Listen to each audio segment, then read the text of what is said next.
There was a lack of vital information, a lack of attendance from key medical officials such as the Minister of Health, and a lack of knowledge as to where a 16-year-old boy may have contracted the H1N1 swine flu virus. Medical officials seemed clueless when asked by media personnel during the afternoon press conference about the origins of the virus and the Turks and Caicos, while confirming to the press that there could be a hefty number of unknown cases lurking about. Yes, the possibility exists that there could have been exposed to someone else locally who might have had it, and other persons could be positive as well. But we have been testing, I would say, extensively compared to other countries. We have been doing testing on par with other countries, and this is our first pickup to date.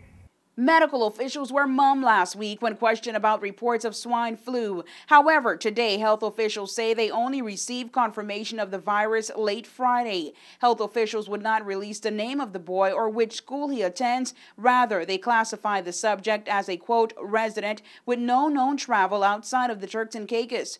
Ironically, despite the medical department's claim that there would be an accelerated effort to contain and limit the spread of the virus, the 16-year-old school student has not been quarantined, however, was put on home isolation and given medication to fight the sometimes fatal virus. Speaking to the media via telephone, Chief Medical Officer Dr. Rufus Ewing noted that the young boy was put on treatment early to limit the spread of the virus.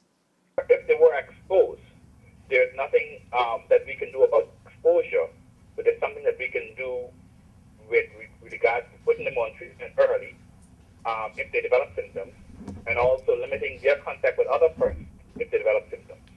And so that's the reason why we think it's necessary that all persons, regardless of whether or not you may have come into contact with someone, all persons, if you develop flu-like symptoms, respiratory symptoms that are suggestive of, and my team members will go through symptoms again with you, to please present to your health practitioner to have this confirmed and talk to them about the exposures. 5 more people have since been tested for the virus and are waiting for laboratory test results from the Caribbean Epidemiology Center. Health coordinator for the Ministry of Health, Mary Forbes, said they are investigating the source of the virus with no real leads.